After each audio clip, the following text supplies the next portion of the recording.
सब कुछ तो ठीक है, लेकिन यूजर को डिलीट करना तो मैंने अभी सीखा ही नहीं। तो चलिए ये भी देख लेते हैं कि अगर हमको यूजर को डिलीट करना हुआ तो हम कैसे डिलीट करेंगे।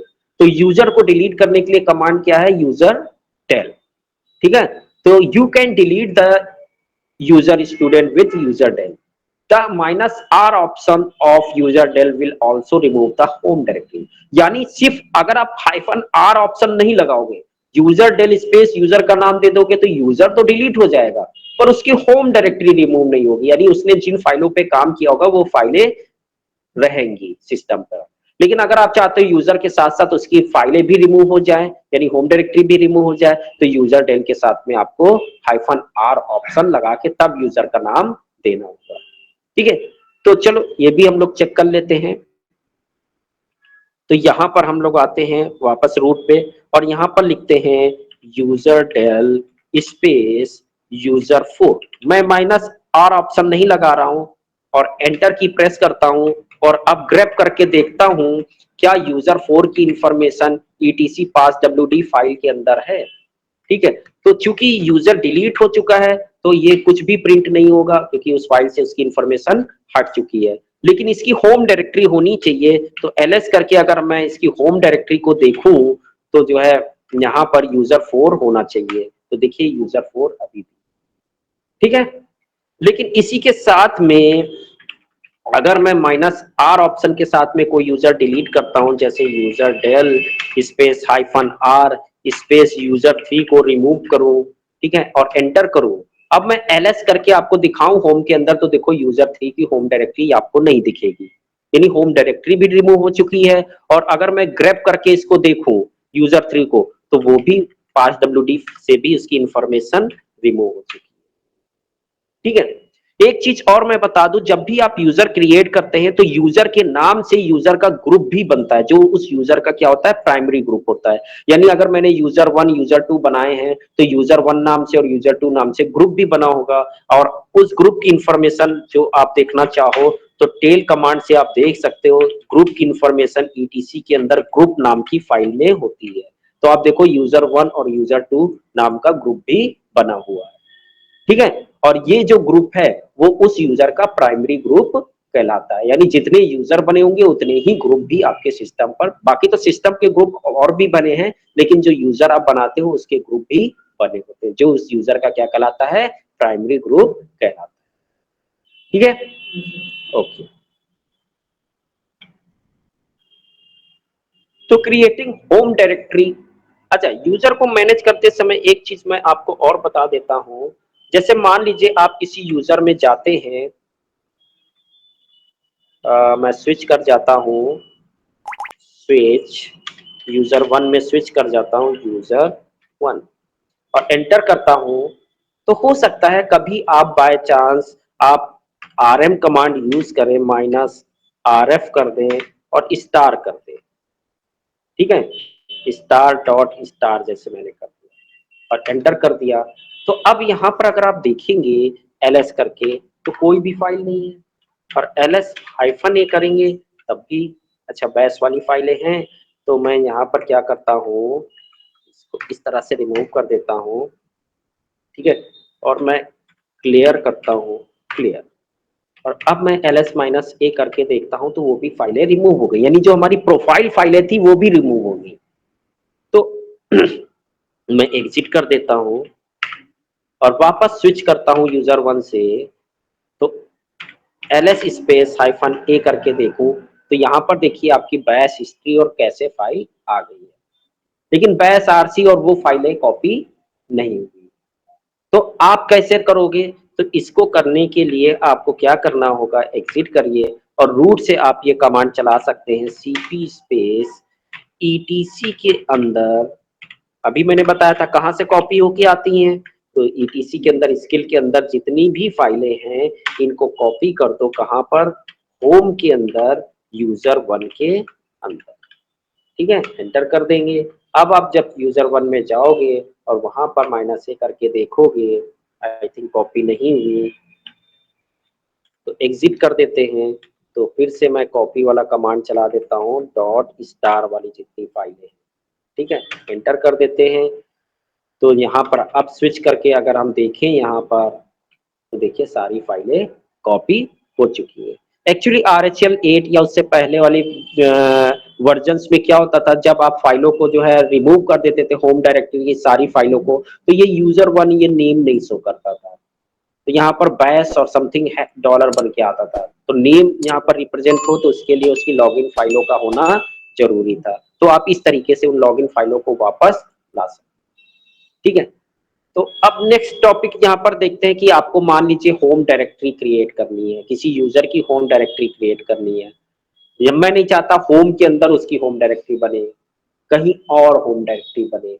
तो कैसे करेंगे, तो सबसे पहले आपको जहां पर होम डायरेक्टरी बनानी है वहां पर एक फोल्डर बना लीजिए जिसको होम डायरेक्टरी बनानी है। फिर ओनरशिप दे दीजिए, chown कमांड से ओनरशिप होता है। और ये एक्चुअली अभी आगे परमिशन में पढ़ोगे तो ये जो है यूजर ओनर है और ये ग्रुप है। तो जो भी फाइल या फोल्डर होता है उसका एक मालिक होता है जो ओनर कहलाता है, और वो फाइल किसी ना किसी ग्रुप को बिलोंग करती है, तो वो ग्रुप का नाम इधर लिखा जाता है, ठीक है। और परमिशन है ये 700 का, मतलब ओनर को फुल परमिशन है, बाकी किसी को कोई परमिशन नहीं है। इसीलिए लिनक्स में क्या होता है कि एक यूजर दूसरे यूजर की होम डायरेक्टरी को एक्सेस नहीं कर पाता है। और ls-ld करके हम परमिशन को चेक करते हैं, तो इस तरीके से परमिशन। तो चलिए, मैं चाहता हूं कि जब भी यूजर वन कोई भी काम करे तो वो /home/user1 में ना जाके /user1 में जाए या /project में जाए, ठीक है। तो चलो हम जो है अभी मैं आपको दिखाऊं। तो स्क्रीन को क्लियर कर लिया है। अब मुझे मान लीजिए /project नाम की डायरेक्टरी, मैं अभी अगर मैं यूजर वन पे आपको जाके दिखाऊं, स्विच करके यूजर वन पे, तो इस समय अभी इसकी जो है अगर मैं pwd करके देखूं तो होम डायरेक्टरी क्या है, /home/user1। यानी अभी मैं अगर टच से कोई फाइल बनाऊंगा तो वो कहां बनेगी, /home के अंदर /user1 के अंदर फाइल बनेगी, ठीक है। लेकिन मैं चाहता हूं यूजर जो भी फाइल बनाए को, जो भी फोल्डर, यानी यूजर यहां पर काम न करके किसी और डायरेक्टरी में काम करे। बाय डिफॉल्ट उसकी फाइलें वहीं पर बननी चाहिए, तो हमको उस डायरेक्टरी को इस यूजर की होम डायरेक्टरी सेट करना पड़ेगा। तो कैसे काम करेंगे ये चीज, तो इसके लिए पहले हम रूट पे चलते हैं, एग्जिट कर देते हैं और mkdir कर देते हैं, mkdir स्पेस स्लैश, यहाँ पर नाम दे देते हैं प्रोजेक्ट, ठीक है। एंटर करते हैं। और अगर मैं इसका परमिशन आपको दिखाऊं तो -ld/project, तो यहाँ पर आप देखेंगे अभी इस डायरेक्टरी का ओनर कौन है, रूट, और ग्रुप का कौन है, रूट। तो मुझे ये चेंज करना होगा, तो हम chown कमांड से चेंज करते हैं। हमने कहा इसका ओनर हो जाए यूजर वन और जो है ग्रुप भी हो जाए यूजर वन, ठीक है। किस डायरेक्टरी को चेंज करना है, तो मैंने कहा प्रोजेक्ट नाम की डायरेक्टरी के ओनर और जो है ग्रुप चेंज करना है। तो अब मैं फिर से परमिशन चेंज करता हूं, तो देखो यहाँ पर परमिशन, अब ओनर कौन हो गया, यूजर वन हो गया और ग्रुप भी यूजर वन हो गया।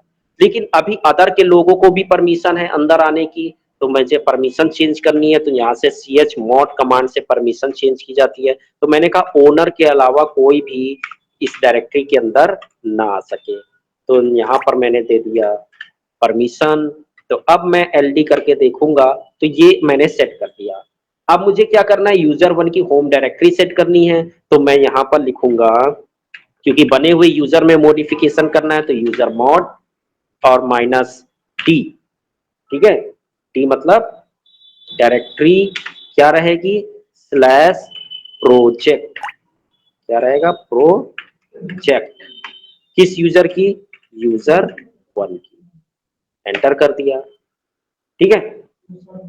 तो अब अगर मैं स्विच करूं यूजर वन में, यूजर वन में और एंटर कर दूं और pwd लिख के एंटर करूं, तो आप देखो इसको कौन सी डायरेक्टरी अलॉट हुई, /project अलॉट हो गई। यानी अब ये यूजर जो भी काम करेगा, जैसे टच से अगर ये यूजर कोई फाइल बनाएगा, फाइल वन, तो वो फाइल कहां बनेगी, यहां से अगर हम ओपन करें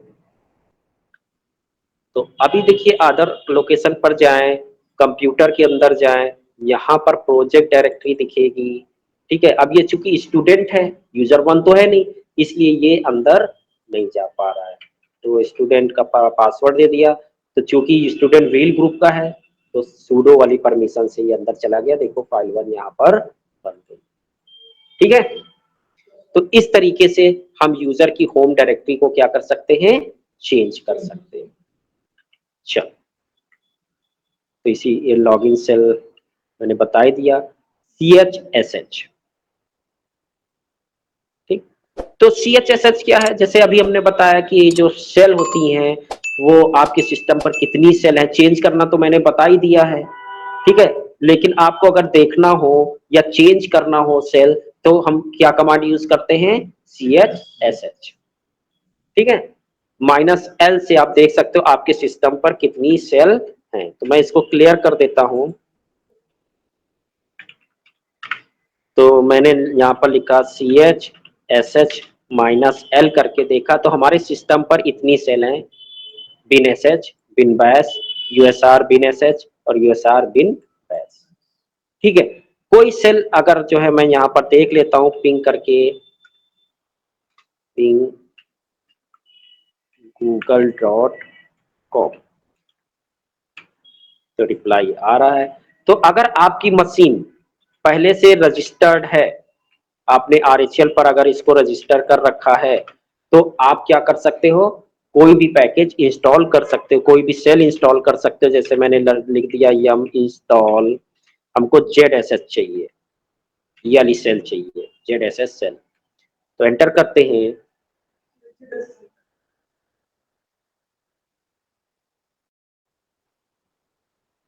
तो ये तभी इंस्टॉल होगा जब आपने रजिस्टर्ड कर रखा होगा या ऑफलाइन आपने यम को कॉन्फ़िगर कर रखा होगा, तभी ये इंस्टॉल होगा, वरना इंस्टॉल नहीं होगा। तो कैसे जो है रजिस्टर करना है ये मैं ऑलरेडी आपको सिखा चुका हूँ। ठीक है, तो पहले आप अगर इंस्टॉल नहीं हो रहा है तो रजिस्टर करिए और फिर उसके बाद इंस्टॉल करेंगे।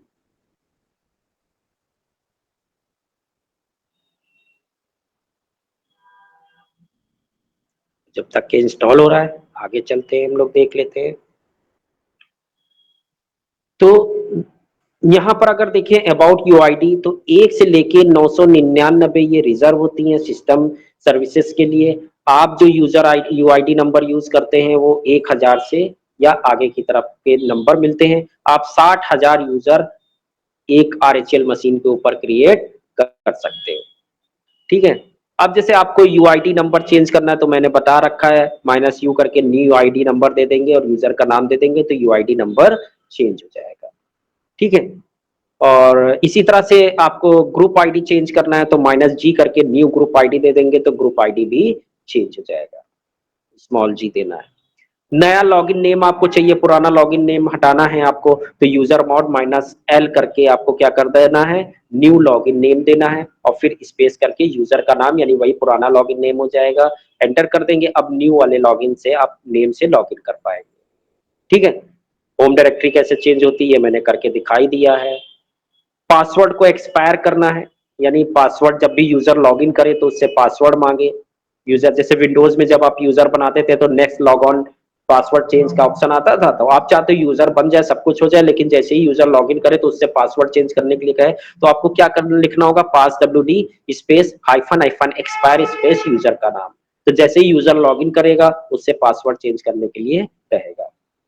ठीक है, या आप CHS से भी ये काम कर सकते हो, CHS space hyphen hyphen last space 0 space user का नेम।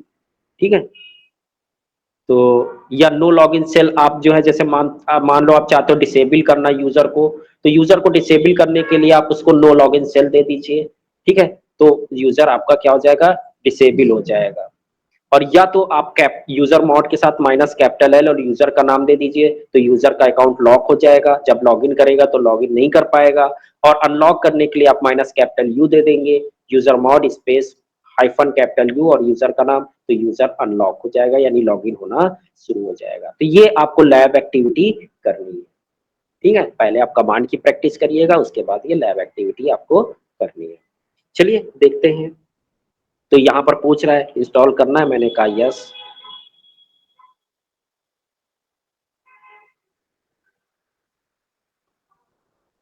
तो इंस्टॉल हो गया। मैं क्लियर कर देता हूँ। अब मैं यहाँ पर जो है HSH कमांड चलाता हूँ -L के साथ में, CHSH -L, तो आप देखोगे ZSSL भी इंस्टॉल हो गया। ठीक है, अब मैं जैसे स्विच करता हूँ SU space hyphen space user1 और यहाँ पर मैं CHSH लिख के एंटर कर देता हूँ, CHSH एंटर करेंगे तो कह रहा है कि चेंजिंग सेल फॉर user1, सिर्फ user1 के लिए चेंज होगा। न्यू सेल कह रहा है कि bin bash by default shell है, आप कौन सी सेल देना चाहते हो, तो मैंने यहाँ पर जो है दे दिया ZSH एंटर करेंगे तो shell must be a full path name. Okay, कह रहा पूरा पाथ आपको देना होगा, तो यहाँ पर जो है हमको देना होगा क्या चीज, USR के अंदर बिन के अंदर ZSH एंटर कर देंगे। पासवर्ड पूछ रहा है तो आपको रूट का पासवर्ड देना है। परमिशन डिनाइड, कह रहा कि आप चेंज नहीं कर सकते। ठीक है, तो यही काम अगर हमको करना हो तो कैसे करेंगे, तो हमको रूट पे आना होगा और क्या कर देंगे, यूजर मॉड। ठीक है, और सेल चेंज करने के लिए क्या होता है, एस, और यहाँ पर दे देंगे यूएसआर के अंदर बिन के अंदर क्या है, ZSH। ठीक, स्पेस करेंगे। इसके बाद आपसे क्या पूछ रहा है, यूजर का नेम किसके लिए चेंज करना है, तो user1 के लिए चेंज करना है, एंटर कर देंगे। अब user1 में जाओगे, ठीक है, तो अब देखिए ये ZSH सेल आपको मिल गई। अब इसमें देखिए आउटपुट में ये ग्रेटर देन सिंबल नहीं आ रहा है और परसेंट सिंबल इस तरह से बन के आ रहा है, तो ये ZSH सेल का इन्वायरमेंट है। ठीक है, PWD कमांड सारी वही चलेंगी पर इस तरह से आपको मिलेगा सेल। ठीक है, ओके, इतना काफी है।